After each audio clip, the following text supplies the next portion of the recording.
In a quaint Yoruba village called Ilara, there lived a wealthy farmer named Adedeo. Hardworking and honorable, Adedeo had two wives, Omotola and Ifeoluwa, whom he cared for equally. Both women had their own huts on Adedeo's land, where they lived with their children. Omotola, the first wife, was known for her gentle nature and kindness, often helping neighbors with tasks and sharing her food with anyone in need. Ifeoluwa, the second wife, was beautiful but cunning and often envious of Omotola's popularity in the village. Over time, Ifeoluwa's jealousy grew. She felt overshadowed by Omotola and believed that Adedeo's heart was more inclined towards his first wife. Rather than focusing on her family, Ifeoluwa spent her days plotting ways to bring harm upon Omotola, hoping to gain more favor in the household. Her beauty masked her wicked intentions, which she cleverly hid from everyone, even her husband. The only one who suspected her motives was Omotola, who often observed Ifeoluwa's lingering glares and unfriendly remarks. One day, the villagers organized a festival to celebrate a bountiful harvest. It was a grand event where villagers came together to cook, dance, and tell stories. Omotola, always a dedicated cook, was up early, preparing a feast. She made enough jollof rice, pounded yam, and egusi soup to feed everyone in attendance. As she stirred her pot, Ifeoluwa watched from a distance, her face filled with envy. Omotola's generosity and warmth were winning the hearts of all the villagers. Ifeoluwa decided to use the festival to tarnish Omotola's reputation. She secretly collected herbs known to cause sickness and carefully mixed them into a portion of the food Omotola was cooking. Then, she moved away silently, confident that her plan would succeed.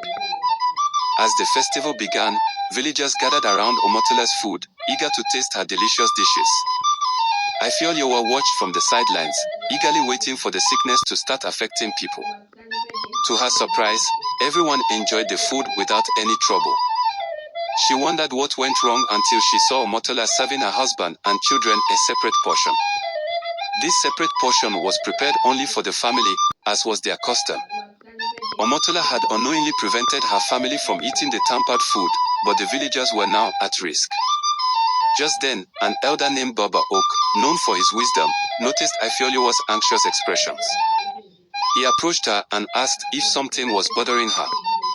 Ifeoluwa, nervous but sly, brushed him off, saying she was merely excited about the festival.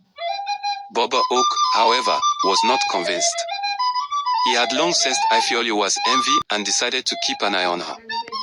Later that evening, villagers began feeling unwell. Some complained of stomach pain, while others became dizzy. A young child collapsed, causing alarm among the crowd. In the chaos, Baba Oak called for quiet and asked if anyone had noticed anything unusual. He then suggested that everyone who ate from Omotola's food should come forward. Slowly, the villagers stepped forward, worried that they had been poisoned. Baba Oak looked at Omotola, whose face was pale with worry. She stammered that she would never harm anyone, her voice shaking with sincerity. However, Ifeoluwa took this opportunity to point a finger at her co-wife. Perhaps Omotola, with all her kindness, has grown tired of us, Ifeoluwa suggested, her voice filled with fake concern. Maybe she has used this food to take revenge on those who overshadow her. The villagers gasped, their faith in Omotola wavering. Omotola, hurt and shocked, could barely find the words to defend herself. Baba Oak, however, held up his hand and spoke firmly. The truth has a way of revealing itself, he declared. He then invited Omotola to bring her cooking pot to the center of the village square. With everyone watching, Baba Oak called on an elder skilled in identifying harmful herbs. The elder stirred through the pot and soon found traces of the poisonous leaves. He looked at Omotola, his face serious. Who else had access to this pot? He asked. Omotola, shaken but composed, replied, only Ifeoluwa was nearby while I was cooking.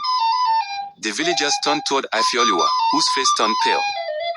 She tried to deny it, but her hands shook, and her voice quivered. Baba Oak narrowed his eyes. Ifeoluwa, you are jealous of your co-wife's kindness and respect in this village, aren't you? He asked sternly.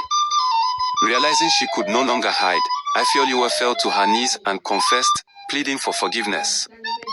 She admitted her actions, explaining that she only wanted to bring down Omotola's reputation. The villagers, shocked and angry, demanded justice. Baba Oak, however, reminded them that forgiveness was a powerful virtue.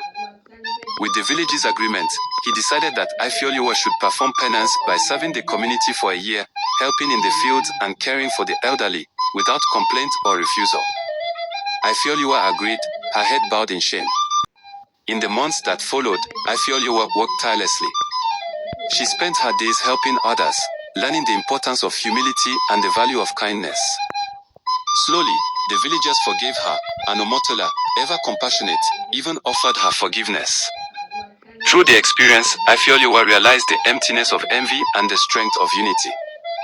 The story of Ifeoluwa's jealousy and redemption spread beyond Ilara, teaching the lesson that true respect is earned through kindness and that evil intentions only bring ruin upon oneself. Wow.